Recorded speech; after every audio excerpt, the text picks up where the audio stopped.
بسم اللہ الرحمن الرحیم۔ السلام علیکم۔ کہانی ہب آفیشیل میں خوش آمدید۔ آج پھر دوستوں میں آپ کے لیے ایک بہت ہی اچھی اور سچی کہانی لے کر آئی ہوں۔ نئے آنے والے دوستوں سے گزارش ہے کہ وہ میرا چینل کو سبسکرائب کریں اور بیل آئیکن کو پریس کریں۔ تو چلیں بڑھتے ہیں کہانی کی جانب۔ کارٹر ایک ماہ سے کسی مکان کی تلاش میں تھا۔ اسی سلسلے میں آج اسے مسز وینڈی سے ملنا تھا۔ کارٹر ایک ہوٹل میں مینیجر تھا جو کہ اس کے گھر سے بہت دور تھا۔ ہوٹل دور ہونے کی وجہ سے اسے اکثر پریشانی اٹھانی پڑتی تھی۔ اسی وجہ سے آج وہ گھر دیکھنے صبح اپنی کار میں مورس ٹاؤن جا رہا تھا۔ کار میں اس کے ساتھ سیٹ پر اس کی خوبصورت بیوی انجلینا بیٹھی تھی اور کار کی پچھلی سیٹ پر اس کی گڑیا سی ولما بیٹھی اپنے کھلونوں سے کھیل میں مصروف تھی۔ ولما کے ہاتھ میں ایک گڑیا بھی تھی جو کہ اسے بہت پسند تھی۔ ولما ہر وقت گڑیا کو ساتھ چپکائے رکھتی تھی۔ گاڑی اپنی محسوس رفتار کے ساتھ منزل کی جانب بڑھ رہی تھی کہ انجلینا کارٹر کی جانب دیکھتے ہوئے کہنے لگی، ہمیں گھر تو مل جائے گا نا کارٹر؟ ہاں ضرور مل جائے گا۔ انجلی تم کیوں فکر کر رہی ہو؟ کارٹر نے پیار بڑے لہجے میں جواب دیا۔ انجلی بھی کارٹر کے جواب سے مطمئن سی نظر آنے لگی۔ اتنے میں پچھلی سیٹ پر بیٹھی ولما کہنے لگی، پپا نئے گھر میں میری گڑیا کے لیے بھی روم ہوگا نا؟ کارٹر نے پیچھے دیکھے بغیر پیار سے ولما کو کہا، ہاں آپ اور آپ کی گڑیا دونوں کے لیے ایک روم ہوگا جسے ہم مل کر سجائیں گے۔ ولما خوش ہو گئی۔ تھوڑی دیر بعد ہی مورس ٹاؤن پہنچ چکے تھے۔ کارٹر نے گھر کے نزدیک پہنچ کر گاڑی روکی اور پھر انجلی گاڑی سے باہر نکل آئی اور ولما کو بھی گاڑی سے اتارا۔ گڑیا اب بھی ولما کے ہاتھ میں ہی تھی۔ کارٹر نے انجلی کو آگے چلنے کا اشارہ کیا اور خود کار لا کر کے گھر کی جانب چل پڑا۔ انجلی ادھر ادھر دیکھ رہی تھی۔ انجلی نے ایک بار نوٹ کی کہ اس گھر کے قریب کوئی بھی گھر نہیں تھا۔ کارٹر بھی انجلی کے نزدیک آ گیا اور ولما کو گود میں اٹھا لیا جو کہ انجلی کی انگلی پکڑے غور غور سے ساری چیزیں دیکھ رہی تھی۔ گھر کے باہر مسز وینڈی کھڑی تھی اور ان کے آنے کا انتظار کر رہی تھی۔ کارٹر نے مسز وینڈی کو ہائے کہا جبکہ انجلی نے مسز وینڈی سے ہاتھ ملایا۔ مسز وینڈی نے ولما کو دیکھ کر کہا، آپ کی بیٹی بہت پیاری ہے۔ تو انجلی نے مسکرا کر شکریہ کہا۔ گھر باہر سے بہت خوبصورت دکھائی دے رہا تھا۔ وہ سب باہر کا دروازہ کھول کر اندر داخل ہوئے۔ لان کی کیاروں میں مختلف قسم کے پھول لہلہا رہے تھے جبکہ لان کے بیچ میں چھوٹا سا راستہ گھر تک جانے کے لیے بنایا گیا تھا۔ راستے کے دونوں طرف سرسبز گھاس اگی ہوئی اور نفاست سے اس کی تراش تراش کی گئی تھی۔ دروازے کے پاس پہنچ کر مسز وینڈی نے ہاتھ میں پکڑی چابی سے دروازہ کھولا اور دروازے کے ایک جانب کھڑی ہو کر انجلی اور کارٹر کو اندر جانے کا اشارہ کیا۔ ولما بھی اب کارٹر کی گود سے نیچے اتر چکی تھی اور گھر میں داخل ہو گئی تھی۔ گھر کے اندر بائیں جانب 2 بیڈ رومز تھے اور ساتھ ہی اٹیچ باتھ روم تھے۔ درمیان میں ٹی وی لاؤنج تھا جو کہ بہت بڑا تھا۔ دائیں جانب بھی ایک بیڈ روم تھا۔ تمام کمرے کشادہ تھے۔ دائیں کمرے کے ساتھ ہی تھوڑے فاصلے پر اوپری منزل پر جانے کے لیے سیڑھیاں بنی ہوئی تھی۔ مسز وینڈی انہیں گھر دکھانے کے ساتھ ساتھ بتا رہی تھی کہ اس گھر کے مالک یہاں نہیں رہتے بلکہ وہ چیری ہلز میں رہتے ہیں۔ کئی عرصہ سے یہ گھر خالی پڑا ہے جبکہ اس سے پہلے بہت سی فیملیز آئی اور تھوڑے عرصے بعد ہی وہ یہ گھر چھوڑ کر چلے گئے۔ انجلی ولما کے ساتھ لاؤنج کے ساتھ بنے کچن کو دیکھ رہی تھی، اسی لیے مسز وینڈی کی باتیں نہ سن سکی، جبکہ کارٹر مسز وینڈی کی بات سن کر چونک گیا اور پوچھنے لگا، سب لوگ یہ گھر چھوڑ کر کیوں چلے گئے؟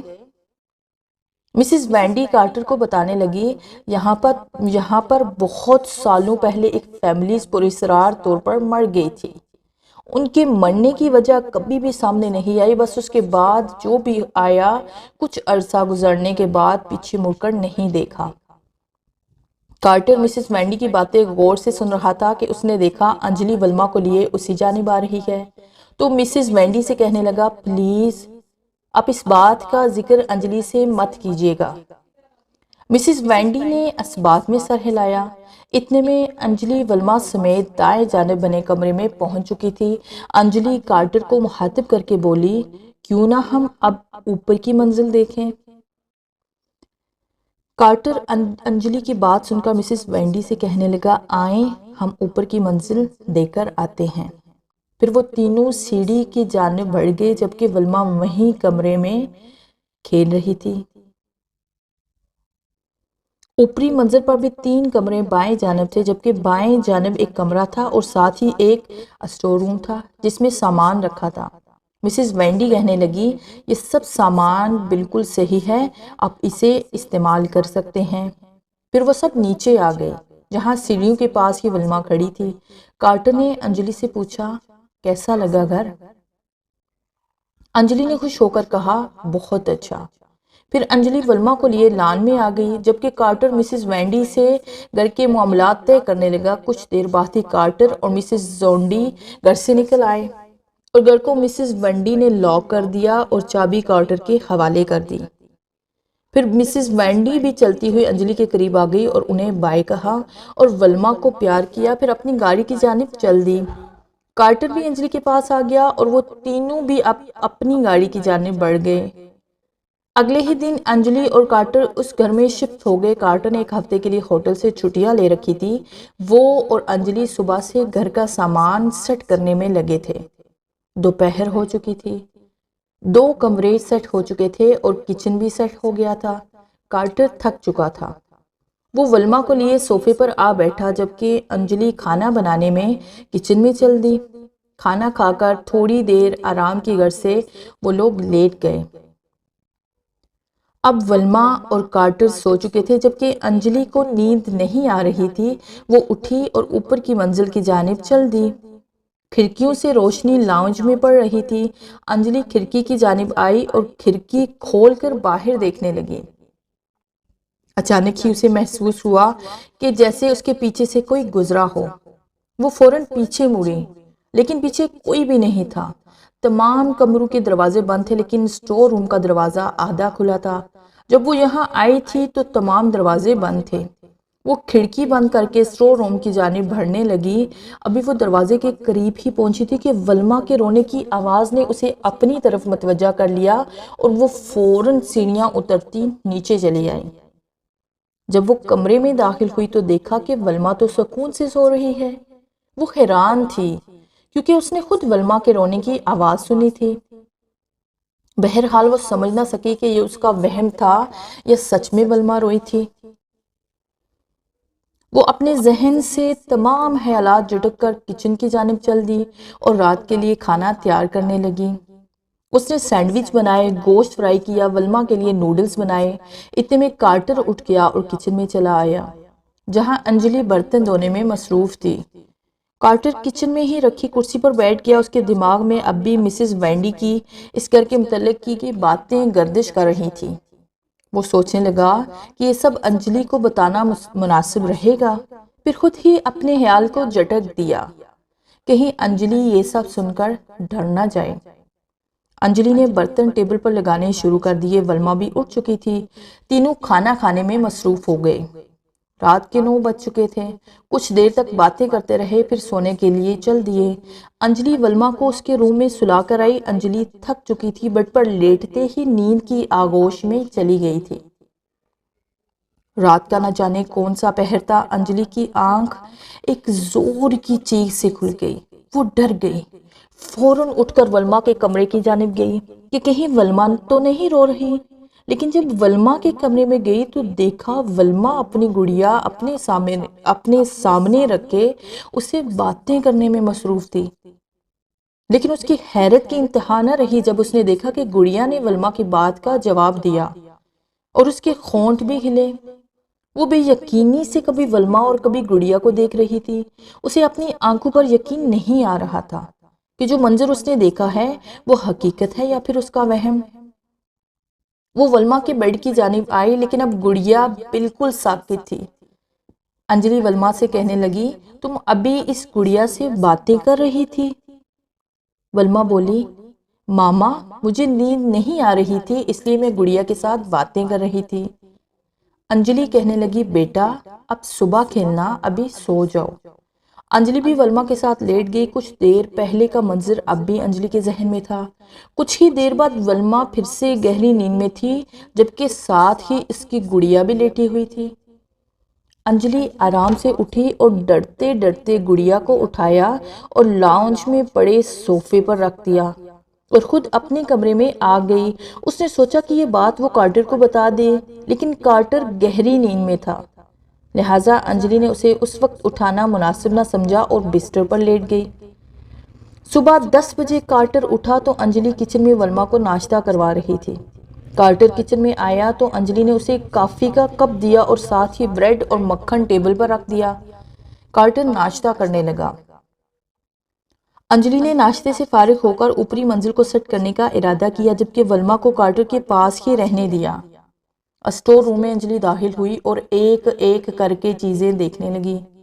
اسٹور روم میں رکھی الماری کو کھولا ہی تھا کہ ساتھ والے کمرے سے آواز آئی تو وہ فوراً باہر آئی اور ساتھ والے کمرے کا دروازہ کھولا۔ اندر فرش پر ہر طرف خون ہی خون بکھرا تھا۔ ڈر کے مارے انجلی کی چیخ نکل گئی۔ کارٹر فوراً اوپر آیا۔ انجلی چیخے جا رہی تھی۔ کارٹر اسے جھنجھوڑنے لگا۔ انجلی ہکلاتے ہوئے کہنے لگی، وہ خون، یہاں خون تھا کارٹر، اور وہ رونے لگی۔ کارٹر کہنے لگا، انجلی کوئی خون نہیں ہے یہاں، تمہارا وہم ہے۔ انجلی نفی میں سر ہلانے لگی اور کہنے لگی، میں نے خود دیکھا تھا، یہاں فرش پر خون ہی خون بکھرا پڑا تھا۔ کارٹر کہنے لگا، تم کام کر کے تھک چکی ہو، چلو نیچے آؤ اور آرام کرو۔ کارٹر انجلی کو لیے مڑا ہی تھا کہ کمرے کا زوردار آواز کے ساتھ دروازہ خود ہی بند ہو گیا اور سامنے ایک خیولہ دکھائی دیا۔ انجلی ڈر گئی، وہ چیخنے لگی اور کہنے لگی، کارٹر یہاں کچھ ہے، ہم اب اس گھر میں نہیں رہیں گے۔ کارٹر خود بھی ڈر گیا تھا، لیکن انجلی پر ظاہر نہیں ہونے دیا تھا اور فوراً انجلی کو لیے ہوئے نیچے آ گیا۔ نیچے لاؤنج میں ولما اوندے منہ گری ہوئی تھی اور اس کے منہ سے خون نکل رہا تھا، ساتھ ہی ولما کی گڑیا پڑی ہوئی تھی۔ انجلی نے فوراً ولما کو گود میں اٹھایا اور رونے لگی۔ کارٹر جلدی سے الماری سے فرسٹ ایڈ باکس لے آؤ اور ولما کے منہ کو صاف کرنے لگا۔ ولما کو کچھ دیر بعد ہوش آ گیا، لیکن وہ بہت ڈری ہوئی تھی۔ انجلی کے ساتھ چمٹ گئی۔ اچانک تمام کھڑکیاں زور زور سے ہلنے لگی اور ایک بھیانک آواز سنائی دی، چلے جاؤ یہاں سے۔ ولما پہلے ہی ڈری ہوئی تھی، پھر سے رونے لگی۔ انجلی نے اسے زور سے اپنے ساتھ چمٹا لیا۔ کارٹر نے انجلی کو اپنے ساتھ چلنے کو کہا۔ وہ ولما کو گود میں لیے گھر سے باہر آ گئی۔ کارٹر نے گاڑی سٹارٹ کی تو انجلی بھی جلدی سے گاڑی میں بیٹھ گئی۔ کارٹر نے گاڑی چرچ کی جانب موڑ دی۔ 20 منٹ بعد ہی وہ چرچ میں فادر کے سامنے کھڑے تھے۔ کارٹر نے اپنے ساتھ پیش آنے والے تمام واقعات کا ذکر فادر سے کیا۔ فادر نے کہا، چلیں میں آپ کے گھر چلتا ہوں تاکہ آپ کے گھر کا معائنہ کر سکوں۔ کارٹر، انجلی، ورما اور فادر بروقت گاڑی میں آ بیٹھے۔ گاڑی فوراً فراٹے بڑھنے لگی۔ جلد ہی وہ اپنے گھر کے سامنے تھے۔ سب گھر میں داخل ہوئے۔ فادر نے کچھ دیر آنکھیں بند کی اور منہ میں کچھ پڑھنے لگے۔ 5 منٹ تک وہ یوں ہی کچھ پڑھتے رہے، پھر آنکھیں کھول کر انہوں نے کارٹر کو کہا، بہت عرصہ پہلے یہاں ایک عورت اپنے شوہر کے ساتھ رہتی تھی۔ وہ کالا جادو کرتی تھی، لیکن یہ بات اس کے شوہر کو معلوم نہ تھی۔ اس کا شوہر اکثر کام کے سلسلے میں گھر سے باہر رہتا تھا، تب ہی وہ عمل کرتی تھی۔ ایک دن وہ عمل کر رہی تھی کہ اسے منتر بھول گیا۔ وہ غلط منتر پڑھنے لگی، اس وجہ سے عمل الٹا ہو گیا اور شیطانی قوتوں نے اسے مار دیا اور گھر پر قبضہ کر لیا۔ جب اس کا شوہر گھر لوٹا تو اسے بھی شیطانی قوتوں نے مار دیا۔ اس کی وجہ سے کوئی اس گھر میں زیادہ عرصہ نہیں رہتا۔ وہ انسان کو اتنا ڈراتی ہیں کہ کوئی یہاں نہیں رہ پاتا۔ تم لوگ بھی یہ گھر جلد سے چھوڑ دو کیونکہ یہ شیطانی قوتیں بہت طاقتور ہیں۔ فادر نے انہیں بائبل دی اور روز اسے پڑھنے کا کہا تاکہ جب تک انہیں کوئی مکان نہ مل جائے وہ شیطانی قوتوں سے بچتے رہیں۔ پھر فادر چلے گئے۔ اگلے ہی دن کارٹر نے اپنے ایک دوست سے رابطہ کیا اور اسے اپنی پریشانی کے بارے میں بتایا تو اس کے دوست جارج نے اسے بتایا کہ چند دن پہلے میرے گھر سے 2 گلی چھوڑ کر ایک گھر خالی ہوا ہے۔ کارٹر اسی دن جارج کے ساتھ اس گھر کے مالک سے ملا اور تمام معاملات طے کر کے وہ گھر خرید لیا۔ شام تک انہوں نے موس ٹاؤن والا گھر چھوڑ دیا اور یہاں شفٹ ہو گئے۔ اب انجلی، کارٹر اور ورما اس گھر میں بہت خوش ہیں۔ پرانے گھر کو فادر کے کہنے پر اس گھر کے مالک نے بند کر دیا، جب فادر نے اس گھر کے گرد ایک مضبوط حصار باندھ دیا ہے تاکہ وہ آج سے بھی قوتیں کسی کو نقصان نہ پہنچائیں۔ لیکن اب بھی اس گھر سے رات کے وقت ڈراؤنی آوازیں آتی ہیں اور کوئی اس کے قریب بھی نہیں جاتا۔ لیکن اب بھی جب انجلی اس گھر کے متعلق سوچتی ہے تو اس کے پورے جسم میں خوف کی سرد لہر دوڑ جاتی ہے۔